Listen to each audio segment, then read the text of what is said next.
Hello, welcome back to another live stream. Welcome back to the YouTube channel. And yeah, this is your match reaction, the second weekly, I think it'll be weekly, Super Sunday match reaction. And this time it's Arsenal again, away from home, Manchester City 2, Arsenal 2. It's your match reaction for that. Before we get into anything though, let's get the housekeeping, get all the usual stuff out of the way. Make sure to like the video and subscribe if you are new as well. We're on the road to 1K subscribers, trying to hit 600 soon. So if we can make that happen, that'll be great. And also follow at GVO Mikes on Twitter, Instagram, and TikTok.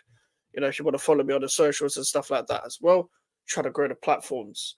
But yeah, another one of them games where it's just a mad Sunday, innit? It's just a mad Sunday. And if you know me and you know the shows I've been on talking about this game very briefly, and you follow me on social media, you will know that when I've been talking about this game, I've downplayed it quite a bit.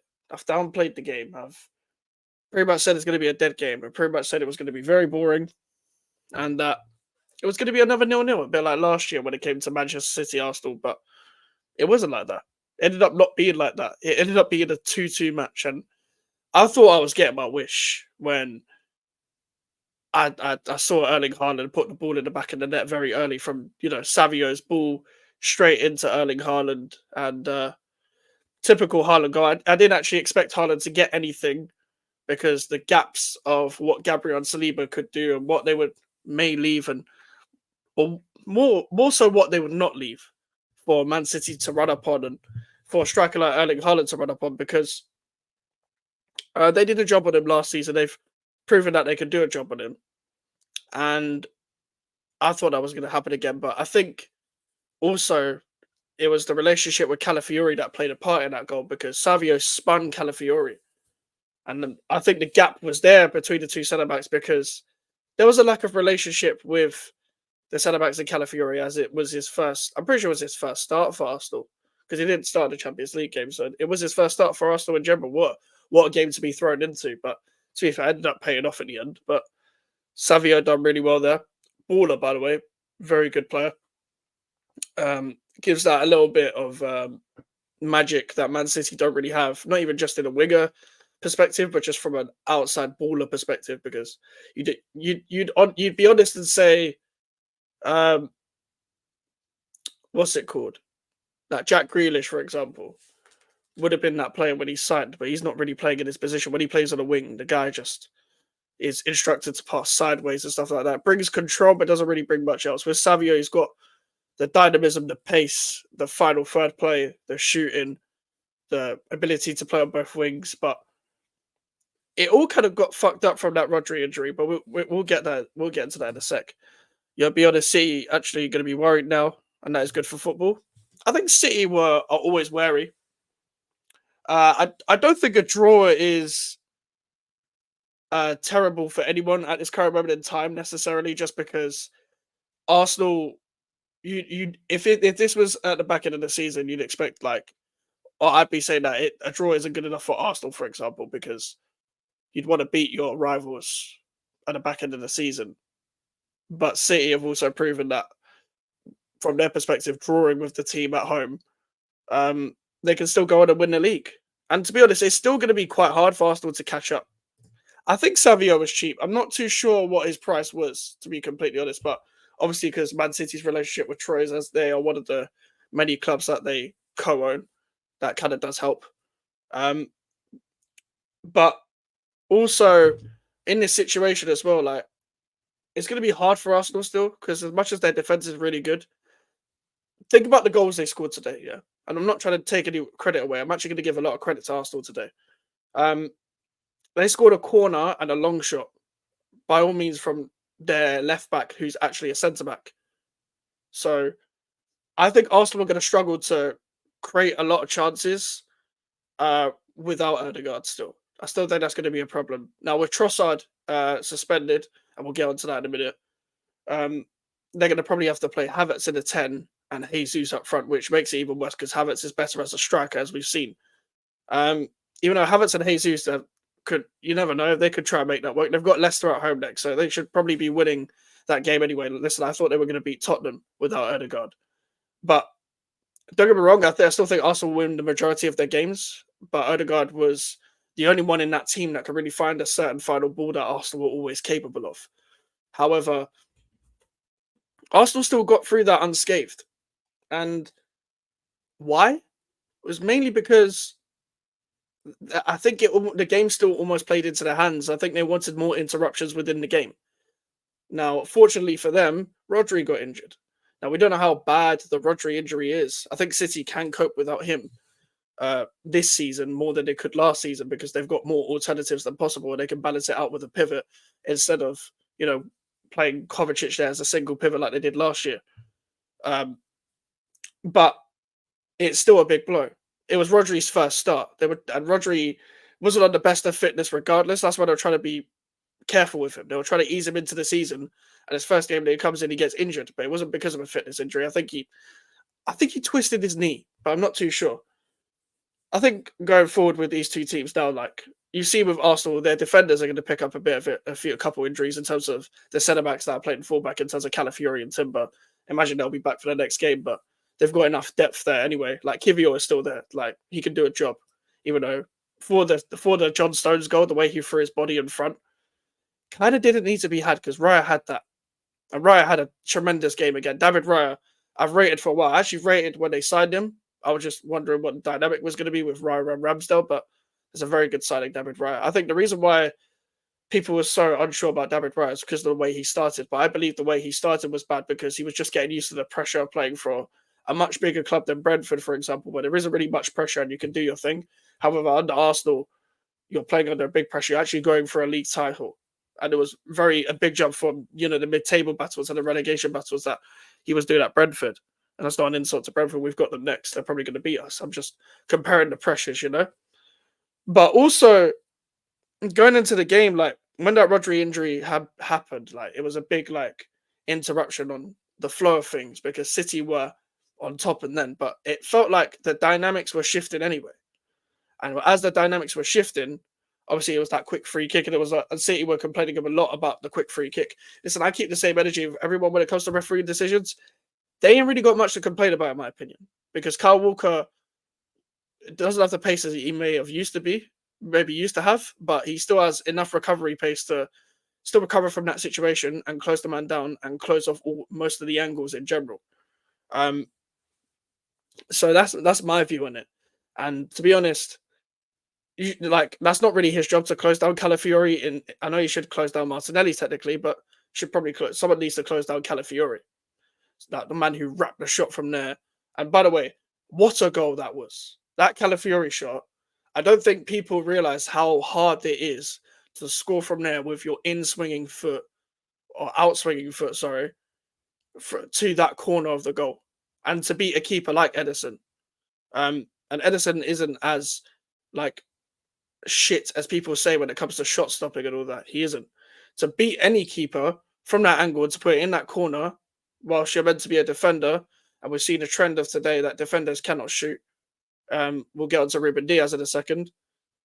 Like, that was a brilliant goal. But the whole dynamic shift from there anyway. You're thinking, okay, I had a slight belief that City might get another goal. But it just seemed like Arsenal were getting the feel of it. Like, Arsenal broke that thing of, okay, we've scored at the Etihad when it matters. Because the last time they scored at Etihad was Rob Holding right at the end, and Man City were already winning 4-0 at the time. In the previous game at the Etihad, they had not scored. It was 0-0. Even against Man City in general, one was in the Community Shield, and the other goal was a deflected goal right at the end of the game at the Emirates, where that was a cagey game in itself as well. With this game, it was a bit different. It was nearly a shootout when it was 11 versus 11. It was nearly a shootout. And I think Pep was right, by the way, when he said that Arsenal were always going to come with the same game plan regardless. They were always going to come in with the similar game plan to approach the game the same anyway. But by all means or here or there, we move.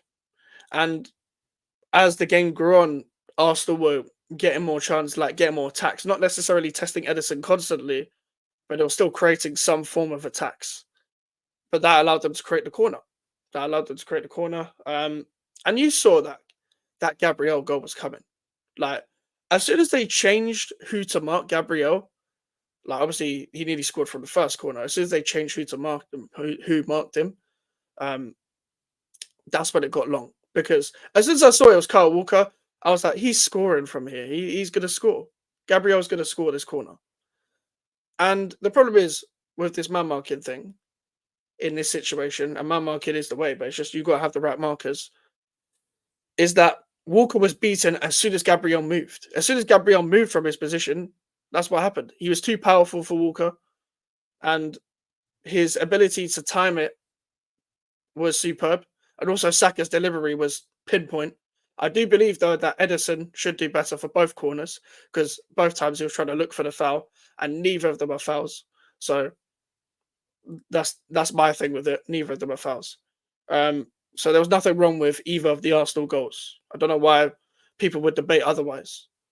Now let's talk about referee decisions for just a second, yeah. And I want to explain this. Similar to how the Brighton situation, like Arsenal fans are going to fucking complain about Michael Oliver. They're going to complain about every ref possible, and I keep the same energy. I don't complain about refs when it comes to West Ham because I know refs are going to be shit. And even if a decision does go against us, I don't complain about West Ham were robbed and West Ham were unfairly treated and all this because it's a 90-minute game. You can always look at a situation in the game where you could have scored more in a situation. You could have conceded less in a situation. You could have prevented other situations from happening for you to be relying upon refereeing decisions within the game. And for you to be in the title race and constantly be making excuses about refereeing decisions, come on, keep your head in the game. The reason why I say that is because, first of all, the Trossard, there's nothing wrong with giving Trossard either yellow card. Trossard did a professional foul, which, as he was meant to, and he knows that was a yellow card himself. The second one, I don't want to hear any excuses because Arsenal had the same thing about kicking the ball away in the Brighton game. And I was very fair about the consistency. João Pedro should have had a yellow card then. The problem is with the whole rule with that as well, is because referees are reluctant to give a yellow card more for when the ball has already gone out of play and you kick the ball away, rather than do it for all types of situations when you kick the ball away, because they're only giving it for fouls for some reason when they kick the ball away. That's my problem with the whole thing, that the way referees are refereeing them kind of decisions within the game.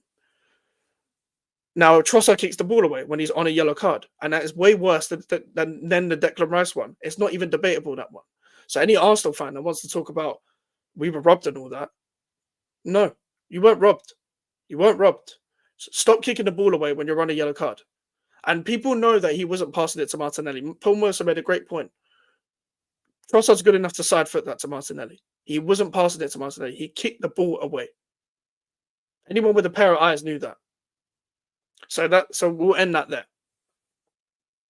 Also, people are going to bring up the Doku situation for consistency. Roy Keane also made a good point in the Sky Sports studio as well. Look at where the referee is pointing, and Doku passes it there. Doku passes it to where the referee is pointing. So again, no excuses. No excuses. The reason why Doku didn't get a yellow card is because the referee is already pointing to where Doku should be kicking the ball.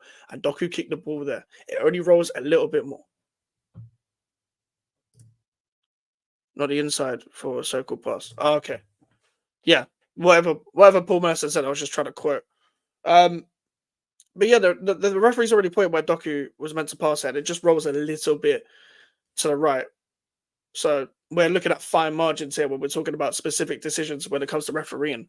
But I don't like to talk about referees when I analyze a game. So we're going to move on. We're going to move on because I do this with West Ham as well. I only talk about referee decisions really when people ask me about them. But as I'm talking about this from a neutral point of view, I'll talk about it.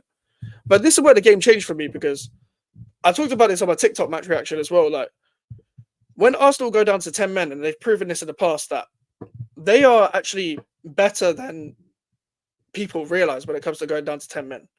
And when it comes to seeing out a game in general, and I'm not of the opinion that Arteta can win a title for Arsenal necessarily or build a winning mentality at Arsenal. But what I will say is the guy is very good at organizing a defense. And he's always, when he's got his own team from when the fans came back of that season, since then, I would say he's always been good at organizing a defense.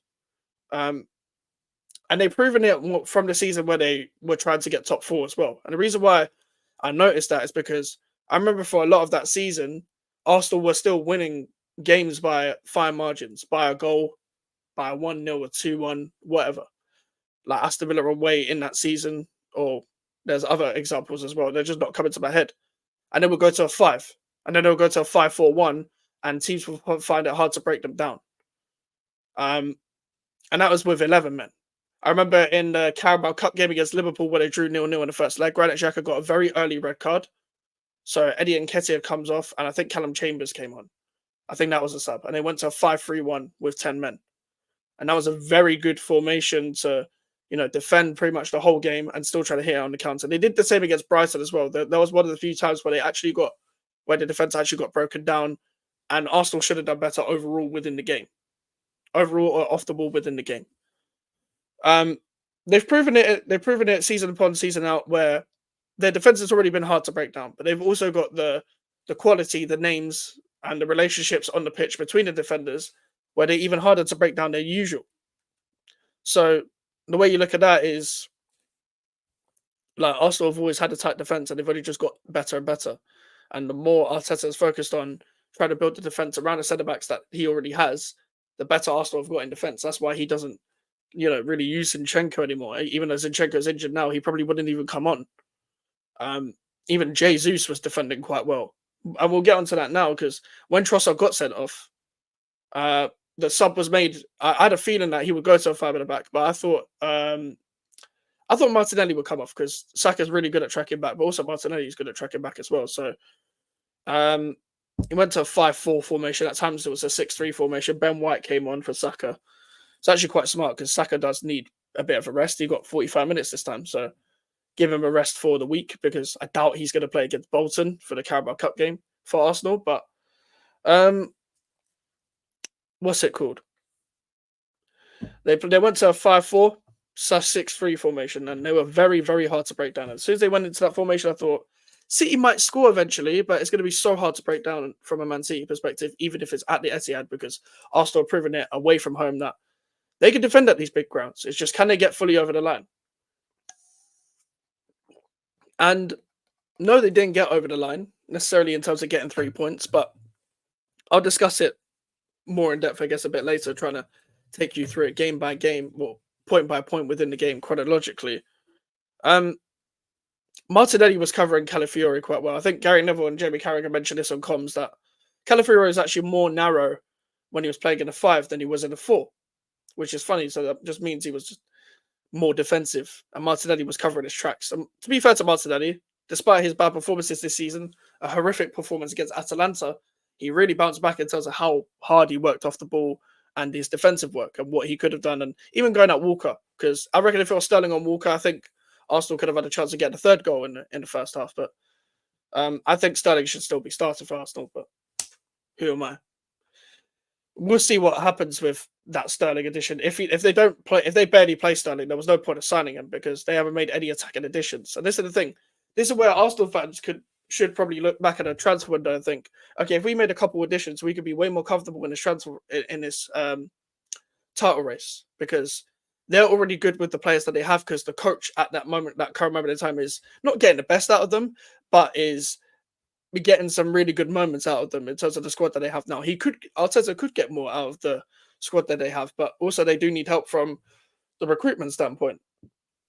And I don't think they had the best window. I don't think they've had the best window in time, to be fair. Even when they were signing Zinchenko and Jesus, they made a difference, but they needed a bit more than that.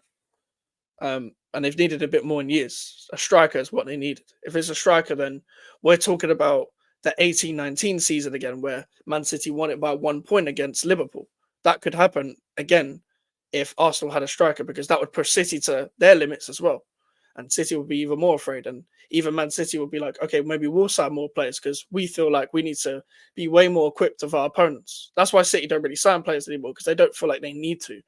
They only take an opportunity when they need to, like Gundogan, for example.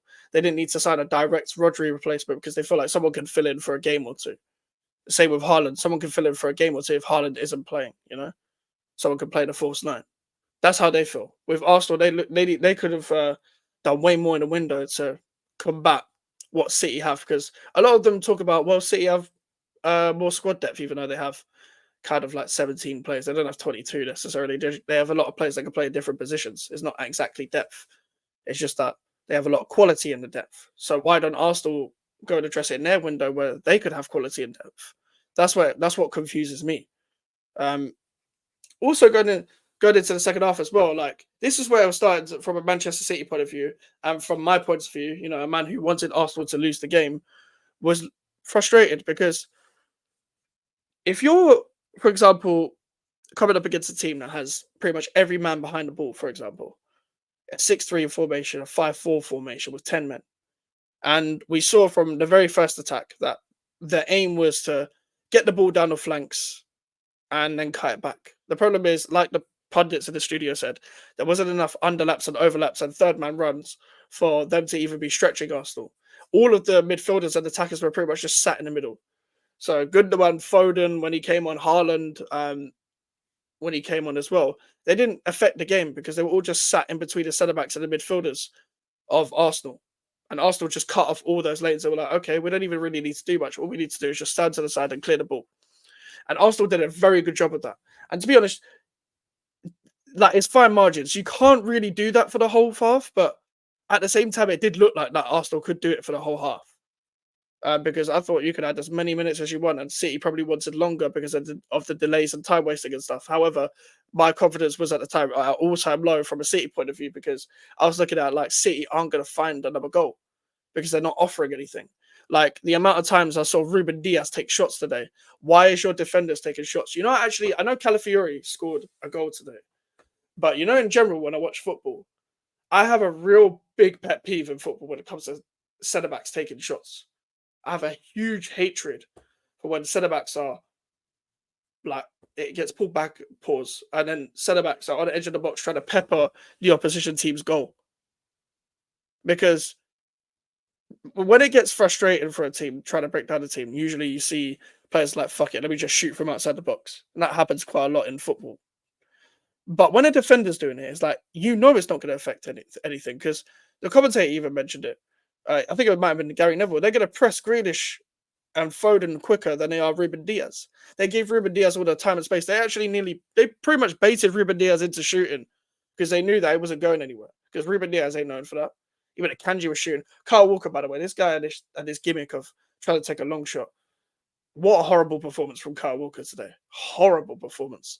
Defensively, attacking wise, the guy is absolutely finished. And that is fine to say. The guy is still the best right back that I've seen in the Premier League in my lifetime. However, the guy is finished. It all started from last year. Last year, he had a horrible, horrible season with both Manchester City and England. And it was all proof. The proof was in the pudding. The proof was really in the pudding for that whole time and that whole season. Yeah, Arsenal should have won. They should have held on for like that last minute as well. They were literally 1 minute away from getting 3 points at the Etihad, and that psychological advantage that they could have had over Man City would have been big because they were already getting to Man City's heads anyway slightly because of how much they frustrated them today with 10 men. But if they had won at the Etihad, you know how much of a statement that is for you to win at Man City's ground, a team that haven't lost since the last game before the 2022 World Cup where they lost against Brentford.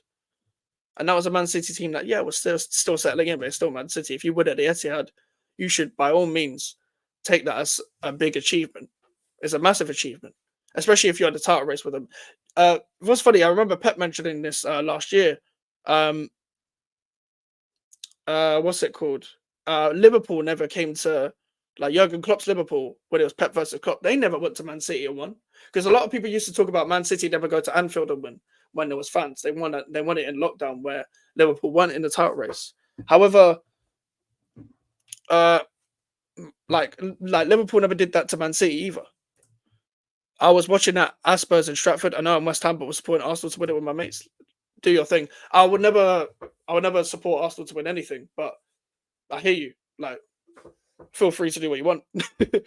But what's it called? With Arsenal as well, they were like, it was fine margins. It's fine margins. Like, to be honest, when you go down to 10 men, and yes, it was their fault for going down to 10 men, but if you go down to 10 men and you come up against Man City and a lot of them would have taken a draw anyway, I completely understand from the fans' perspective of what's it called, that they would be disappointed that we didn't win and they demand a win, because I'm like that with West Ham and I support a club that isn't as big as Arsenal, but I demand to win every game, and I'm not happy with draws. That's why I wasn't happy with a draw against fucking Fulham, let alone Man City. But I also understand the Arsenal fans' perspective that they were happy with a draw anyway. But I think a lot of them are coping. Don't get me wrong, a lot of them are sniffing that big copium lines of cocaine, where they're talking about, but fuck the haters, I'm proud. Okay, I think the banter from rival fans is really getting to you.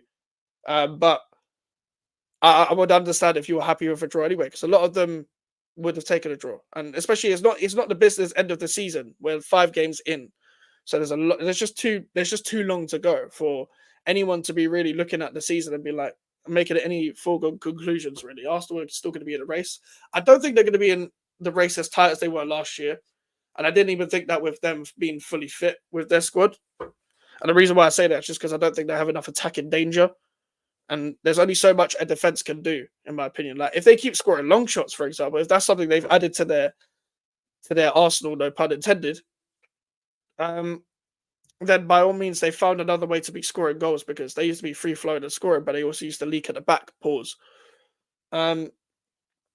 But if they can find a balance between being hard to beat, pause, and also being very clinical in front of goal, then cool, they'll be up there very, very close with City again. But I just think City are going to win it 5 times in a row. And listen, I don't like Arsenal, so I'm all fine with Man City winning as many in a row as possible. Because when it was Man City Liverpool, I didn't care who won. I didn't care who won because I have nothing against Liverpool. I don't even have an opinion on Liverpool. I literally, if you ask me my opinion on Liverpool, I'd be like, I don't know. Cool, they're there, innit? But I don't, because I've never had an opinion on Liverpool. But no, but if I'm putting my bias tap back on, I will never want Arsenal to win the league. I'll always want Man City to win it for as long, or whoever. If there's another team that I don't hate that's competing with Arsenal to win the league as well, because I hate most of the big 6 teams, to be fair. Just Liverpool and Man City I don't hate. But with the game in general, like looking at it from a Man City perspective, like Doku was another one that had a fucking stinker. I was literally talking to someone I was watching the game with, and I was watching the the build up to it, and it zoomed in on Doku talking about him being picked today, and I was like, this guy's gonna piss me off today. This guy's gonna really piss me off. And he did piss me off because the guy doesn't do anything. He doesn't do anything.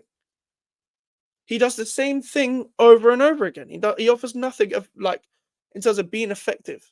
He offers nothing. And you can have pace all you want, but when you're not coming up against some open defense, what are you doing really? He might at times be able to stretch a game, and he's probably an impact sub player. But you know when this guy's starting, the guy is shifted onto his right foot, taking a bad touch, losing the ball. When he does cut it on his right foot, he takes too long to release the ball, whether it's a pass or a shot, and then just ends up falling over, or just ends up losing the ball, or giving it away in general, and the pass is too loose. But to be honest, they can afford to have a player like that if they've got people like Bernardo Silva and Kevin De Bruyne around him. And no, De Bruyne didn't play today, but you know what I mean? Like Gundogan, who's had a great first half, but we didn't really get to see Gundogan because Arsenal kind of cut everything that was going to come to him after they went down to 10 men. Same could be said for Bernardo Silva, for example, as well, where Bernardo Silva had a great first half playing in the middle. When he was shifted out to the right, he was struggling because it was all relied on him to take people on 1v1 when this guy is not a winger, he's a midfielder. He could work on a wing at times, but when the sole purpose of him was being relied upon to take people on 1v1 and try to find crosses in the box for Erling Haaland, it wasn't working. So that also played a factor in it, but Arsenal defended really, really well. I said Minerals FC. Big up Mike, as an Arsenal fan, I'm gutted. Trossard cost us.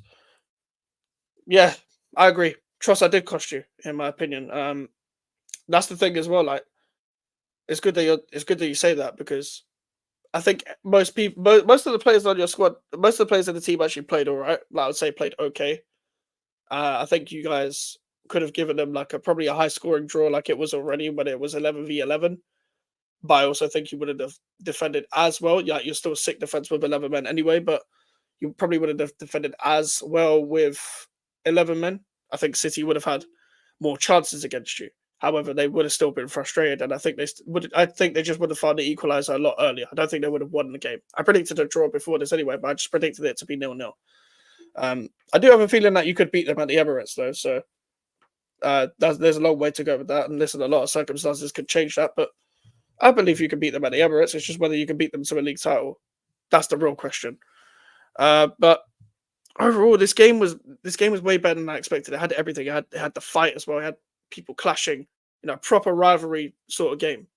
And this is technically a rivalry now because they're both competing for the same thing for the third season in a row. So it is technically a rivalry. It's just City have dominated the rivalry in terms of the trophy cabinet. And in terms of, the eventual goal, winning the league title. So, at the same time, it's not something that probably I could understand Arsenal fans being gutted, but I wouldn't take it. For example, I don't think Arsenal fans have learned anything new from their team specifically coming after this game. I don't know whether Arsenal fans disagree with that or not, but everything that you kind of already know when it comes to your strengths and weaknesses about your club and about your starting 11 and about your squad and whether they can compete in the league title or not, I don't think this is a game where it kind of paints it out there what your strengths and weaknesses have changed or what has been added to that, because everyone knows you're good at defending, everyone knows you're good at set pieces, but everyone also knows that we don't know where the goals are coming from half the time when it comes to your attack. So there's also that. So I don't think anything's changed. I don't think anything's necessarily changed in terms of that. I think we still look at Man City and we think they are pretty much nearly on all areas of the pitch. They've got enough to win the league, and they've got a way better manager to win the league. What I want to say is shout out to David Raya once again. And what I want to say as well is with Gabriel, for example, Gabriel deserves all the plaudits he's getting right now. And it's not just because he's scoring a goal and he should be getting plaudits over Saliba because he's scoring the goals. It's not even just that. The guy is standing out in terms of his defensive performances, his defensive headers, his ability to clear out the ball constantly, to stay concentrated at all times. It was just unlucky in the end that City got over the line because City were just kept pushing, and it was good, smart play from Grealish. Yeah, City will win the Prem. Yep. That's the thing with City. I didn't really have any doubt. I always have that slight panic when Arsenal are battling, and I think, oh no, please don't tell me this is their year. Because listen, if Arsenal was to ever win the league or the Champions League, for example, I've seen them win FA Cups before. If they was to ever win the Premier or the Champions League, my phone is off for the next month. My phone is off, completely off for the next month. I need to go on holiday. I need to fly out of this country. I cannot be doing shows. I need to be off because I'm a big hater, as it says below my name. I'm the biggest hater. That's just in general. And Arsenal is part of that. I cannot put up with them being happy. I cannot, because they are just cocky for the sake of it. So if their cockiness actually comes into fruition, then we're fucked. Then we're fucked as a collection of Arsenal haters. But at the same time, they're not going to be too disheartened by this, and they probably shouldn't be. They're not going to be too disheartened from their general performance, because why would you be? You're coming up against Man City. There's a long way to go. Just go on a run of games. You haven't actually lost yet. Arsenal haven't lost a game yet. So there's that. You can take that as a positive. Leave out City, but yeah, there's also that. Yep. That's the thing we're going to run with, though, because what's it called? Stones still scored right at the end. I know people aren't really going to talk about this year, but Jakub Kiwior, I know he's not really meant to know because you're putting your body on the line for defense, but without realizing that's his fault, because Raya had that. Raya had that first shot, but Kiwior was the one that rebounded that onto John Stones. Sometimes, I remember keepers of the past, when talking about the Premier League, have even said, when a shot is going through the middle, let it go through the middle because I have it. Because if you go for it, it's going to deflect and then I can't react as well as I can. David Raya did all he could because City weren't actually peppering them with shots. But when Gavardio took them couple shots, Raya was keeping them in the game. Another great performance. But Kiwior fucked it. The stinkiest second half I've ever seen and still didn't get the win. That's the thing. You die on your sword by not having a complete outlet. You can still play with 10 men and still have an outlet and try and find a third goal. You see, if they had the third goal, yeah, the game would have been long gone. Now, I know City pull it out of the bag at times, but the game would have been long gone if they tried a little bit more to go for the third goal. A little bit more. Try and play with a little bit more urgency. But that's the thing, like, they didn't. And that's the way they're going to play. Like, it's kind of been, like, the discourse over the past few weeks as well has been, like, Arteta's way more of a pragmatic manager, way more of a defensive manager. Like, and he's proven that already. He was kind of always a pragmatic manager, to be fair. But he's kind of shaped himself into that. Because he knew that trying to play like Man City ball 2 years ago wasn't going to work. So he had to care more about the defence. And that's what he's been trying to do for the past 2 years. Now that he's got all of his players, he's better hope that those defenders stay fit, because the defence is the best part of that Arsenal team. It's not the midfield, it's not the attack. I didn't see Saka for the first half. I didn't really see Saka at all. I didn't see Foden for the second half when Foden came on. But that's because Arsenal defended them out the thing. Like, City didn't had to do anything against Saka. Arsenal had 2 players that didn't complete a single pass in their starting 11. I think one of them was Havertz, wasn't it? Or was it in the whole game? Because I remember in the second half, I think Havertz was one of the first people to not complete more than 7 passes or something like that. It was something like that. I'm not too sure where it was, but the way they need to look at it as well, like, for example, games like Leicester, I don't know whether, like, Havertz and Timber. So it was Havertz, yeah. Because I saw a stat about Havertz not being able to complete a pass or whatever, but I didn't know if it was true or not. That's the games like Leicester at home, they're going to have to put out a statement, like, not even a statement. It wouldn't even be a statement winning against Leicester, but I mean, like, put them to the sword, like, put a few goals past them, because that's, if you want to win the league, that's what you got to do. Get your confidence back up and stuff like that. And to be honest, Leicester haven't won a game yet, so they're going to comfortably win that. 0 completed passes between the two of them is proper crazy. It is proper crazy. I think there was something like 82% possession at one point in the second half. I don't know what the stats were overall when it came to the match facts within the second half specifically, but I remember seeing something like 82%. Even Supal can make 1 pass in the game. I think that's debatable. That's debatable. But overall, shouldn't be too disheartened. It's the history of finishes. It's the history of Asna. History of Asna. That's what the North London, like, North London forever is a thing. It's North London together, bruv. It is North London together, because I mean, I can't shout after yesterday, but it's the history of the bottle. And listen, I'm waving a West Ham bottle, but at least we won something recently. So it is what it is. Like, you could do all that defending. You ain't really got anything to show for it. Oh, I saw Troops' reaction. Troops' reaction was class, man. He was doing the take your time with it. He ran it back, you know. He ran back the take your time with it dance. I remember when they did that years ago when they beat Man United in lockdown. That was on AFTV. That is one of the most cursed things you can do. The Troops should have learned from last time, because they had a terrible season after that take your time with it thing. But Troops is box office, man. Like, that's the thing. That's the thing. Like, some of the reactions that I've seen from Arsenal fans, like, that's the positive to come out. Like, going back on the fan reactions and seeing the reaction to the last minute goal is fucking hilarious. It's brilliant. You see, if I did a watch along, yeah, like, and I actually cared about this club anymore, you'd be seeing me going ballistic, but it wouldn't be on, because I react mad off camera, but people wouldn't believe the way I react off camera, because I just go mad. Like, I just start fucking swearing constantly. I mean, if I did a watch along now, I'd probably just be a bit dead inside, because I just don't care about this club right now. But that's the thing. If I did a watch along, nah, man, I ain't trying to get clipped up. We'll probably do watch alongs one day on the channel, but I watch the games with my friends and family. So I'm like, nah, man, I ain't trying to do a watch along anytime soon, because I ain't trying to do like a watch along and I'm like, we're losing, and all I want to do is just turn the TV off. Because I did that last season. I did that last season with a couple games where I'm like, okay, we're getting battered. I don't want to watch any more of this game. I'm turning it off. And I'm probably going to do that on Wednesday, I'll be real. Because I know we're going to get absolutely battered on Wednesday. I got about 120 to watch the game, and my God, that last minute equal made it worth it.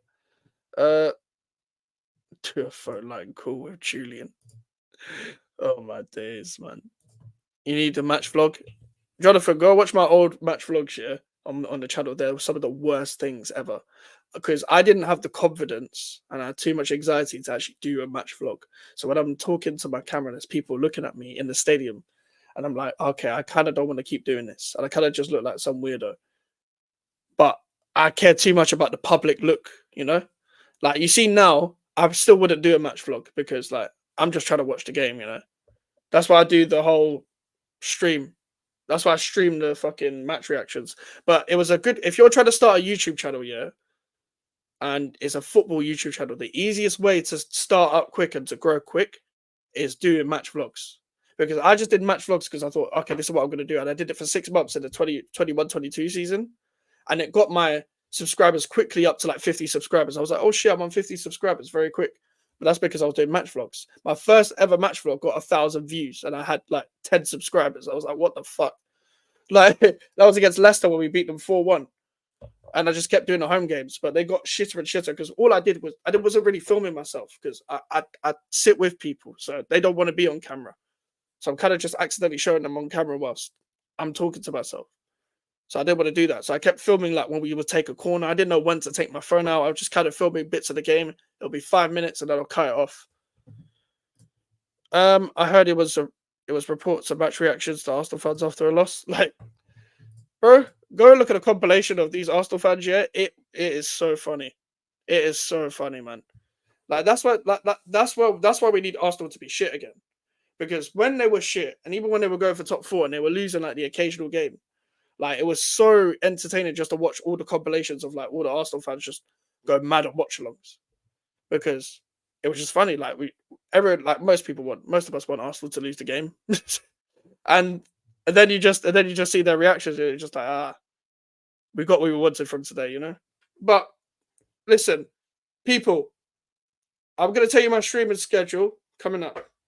Monday tomorrow, be there for 8 p.m. because me and Alfie will be talking about both of the games, West Ham, Chelsea, well, briefly, and then Arsenal, Man City tomorrow at 8 p.m. So be there 8 p.m. tomorrow for the GVO show every Monday.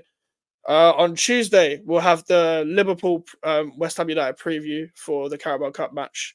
On Wednesday, we'll have the match reaction. And on Thursday, will be the Brentford versus West Ham United match preview as well. So we've got streams 4 days in a row. And I have a feeling that I'm going to have to talk about this fucking Chelsea West Ham game 2 or 3 more times this week because I'm on shows and stuff like that. So I'm not looking forward to that. But it is what it is. And I can't lie, Jonathan, I'm with you. I miss phase 1 of Arsenal. Like, that when they were settling in, lockdown, 8th place, like just losing, then winning, then losing, then winning. Every time they win, they'll be like, okay, let's go on a run. And every time they lose, like, oh, Arteta out.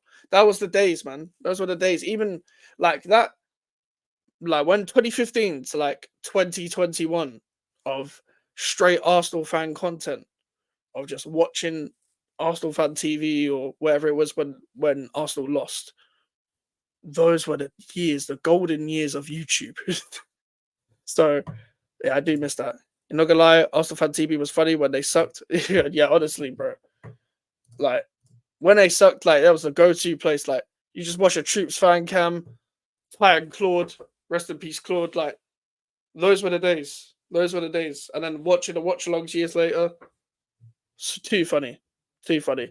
But listen, little match reaction to the Man City Arsenal game. I'm going to end it there, people, because I want to go to bed. So make sure to like the video and subscribe if you want to. Social medias are in the description if you want to follow me and the email for the inquiries. We're on the road to 1K subscribers, so if you can subscribe, that would be great. I'll see